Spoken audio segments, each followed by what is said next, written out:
بسم الله والصلاة والسلام على رسول الله. النهاردة عندنا مشكلتين عند الطيور. أول مشكلة هنشوفها مع بعض دلوقتي عند الفراخ الهندي. دي فرخة هندي مع الديك، ودي فرخة برضو هجين سايبها برضو معاهم، فبتطلع الايه، بزود منها انتاج البيض شوية، يعني برقدها الفرخة الهندي على 20 ولا حاجة. بس عندنا مشكلة بقى النهاردة، الفرخة ديت لما بتشبع بتبيض بيضة بصفرين، بيضة كبيرة. طبعا البيض بصفرين دوت ما بينفعش، لأن بيبقى جواه كتكوتين، والكتكوتين بيتجمعوا، بس المعدة بتاعتهم بتبقى معدة واحدة بس، فده طبعا بياخدها عشان عايز يطلع، وده بياخدها عشان عايز يطلع من البيضة. ففي الآخر هما الاتنين بيموتوا جوا البيضة، يعني مش بيكملوا. فاحنا هنستبعد الفرخة اللي هي الصفرة ديت، وهنجيب فرخة تانية بدلها بتبيض بيضة فيها صفر واحد. ودول الله أكبر الفراخ بتاعتنا اللي هما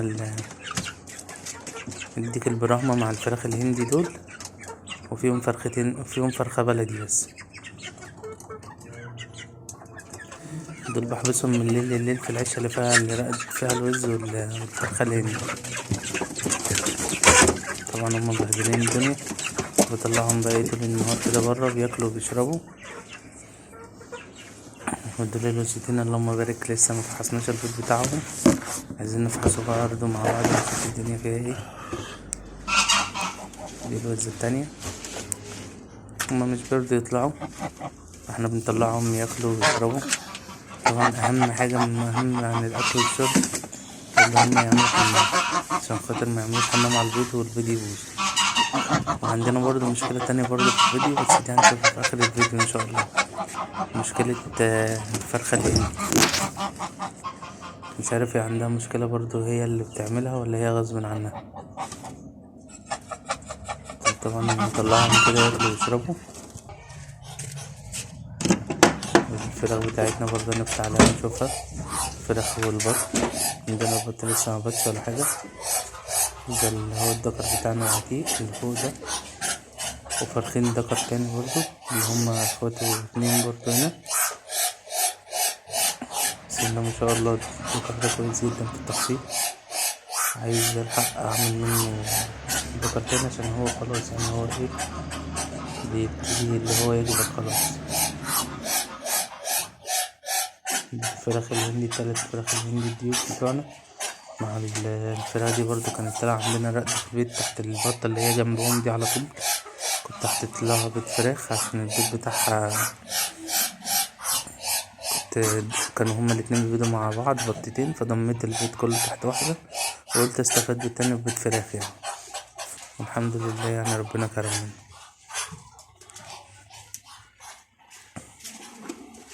برضه نحط لهم الأكل الزيتون، ونحط لهم على شوية ايه الصلصة بتاعة العيش دي، بتاعة الرز.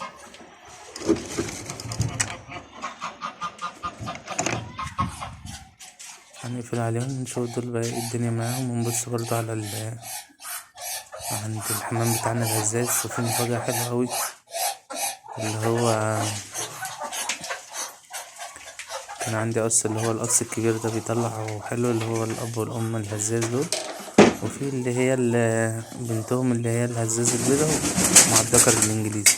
دي ما كانتش بتبيض خالص، وبقالها دخلت في سنتين أو سنة ونص. بسم الله ما شاء الله، يعني بتحط لها أي بيض بتطلعه، زي ما قلتلكوا قبل كده، اللي هو بتحط لها بيض فراخ بيض بط وبتطلعه يعني الحمد لله. النهاردة لقيتها لما قش كده شافها كده من ناحية المخرج من ورا، لقيت في حاجة ناشفة، فببص لقيتها يعني الحمد لله تقريبا، يعني تقريبا بيضة حجر يعني عليها. بكرة هتبان معانا إذا كانت هتبيضها ولا ايه ده. بس ان شاء الله خير، يعني انا متفائل بقى خير، لانها مش بتسيب العيش اليومين دول. اللي هو الأساس بتاعنا انا بحسبهوش الصراحة، وقت ما بيطلع يعني طول ما البيضة كويسة كده وشكلها مش اسود مش غامقة يعني. وانا طبعا بشوفها على الكشاف بتبقى الحمد لله الكتكوت جاي جواها الفرخ الزغلول. بسم الله ما شاء الله، يعني انا كده اما اخدت مرة شفتها الحمد لله اللي هي ايه كويسة يعني.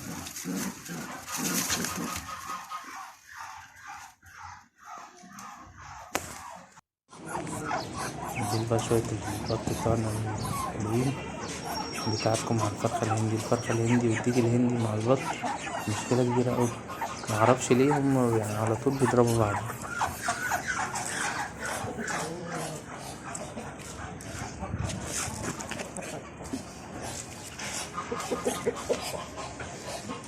طبعا الجردل بتاعنا ب10 جنيه اللي هو احنا كل يوم بنجيبوه دوت. بسم الله ما شاء الله عليه، يعني النهاردة كويس اوي.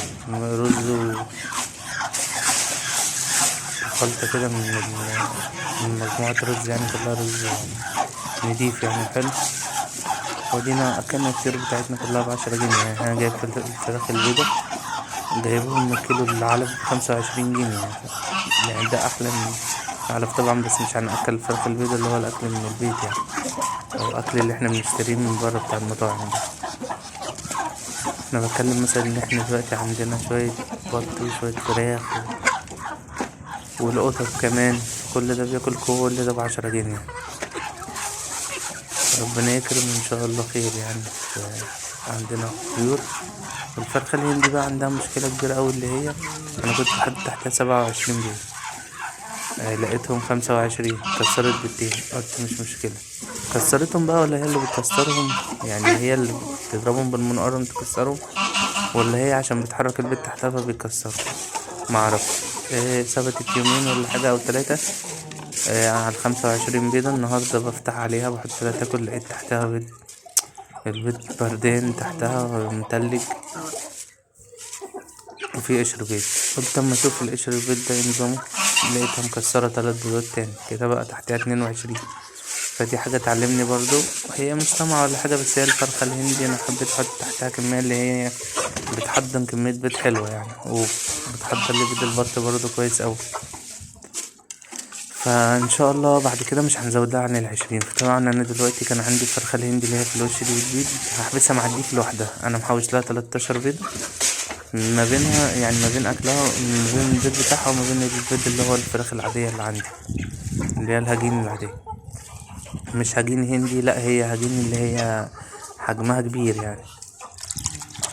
فانا ان شاء الله هحطها هي والديك الهندي بس، مش هحط معاها اي حاجة تانية.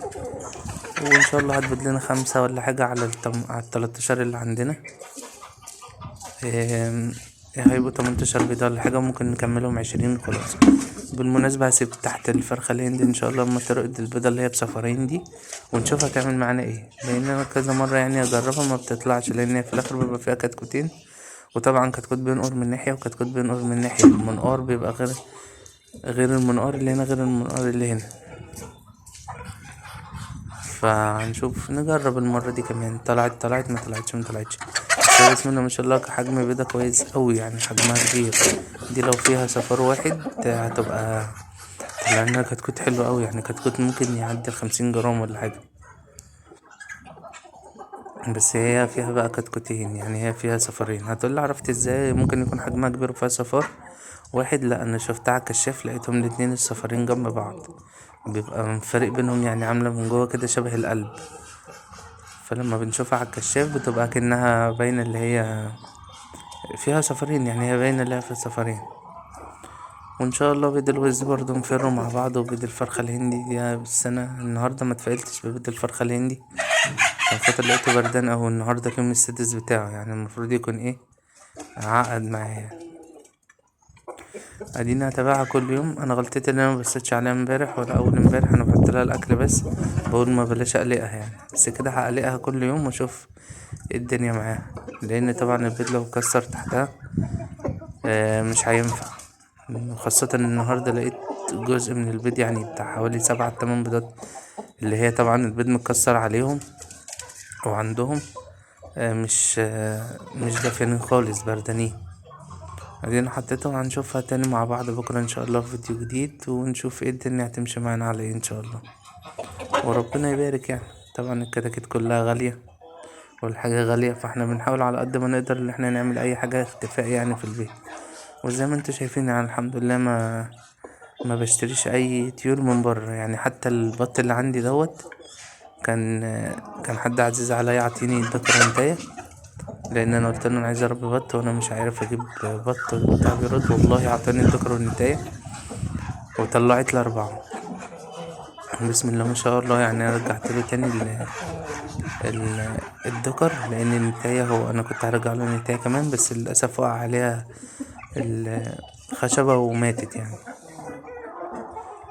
فالحمد لله يعني، والله هو يعني كتر خيره لحد النهاردة هو بيطمن معايا عليهم يعني، ويقول لي الدنيا بالمناسبة مش هم دول يعني، اللي هم اللي طلعوا أربعة، اللي هو ذكر البط ده والنتايتين. طبعا الرز بتاعنا كله شبع بقى اهو، خلاص ندخله مكانه. الوز دي تقريبا عندها تخلف، كل ما بتروح تشوف التانية راقدة بتروح ترقد عليها وتسيب البيض بتاعها. فانا عشان كده ما بسيبهمش، متعرق عليهم الغطا، بغطي عليهم. وهنا بقى المشكلة في الصدمة اللي انا خدتها هنا بقى. قلت اخش كده اظبط الدنيا، لقيت في الجنب هناك اهو قشر، ده اكيد ما طلعتش يعني. طبعا وهي حلوة ومدفية البيض وكل حاجة اهو، بس البيض اللي انا مسكته ده بقى متلج. وهنا جيت اشوفها بقى لقيتها ايه، بوظ الدنيا خالص. طبعا انا قفلت معاكم، هقفل معاكم الفيديو وهشيل بقى وانضف لها مكان البيض خالص، وان شاء الله بكره ولا بعده هنشوف الدنيا فيها ايه. والسلام عليكم ورحمة الله وبركاته.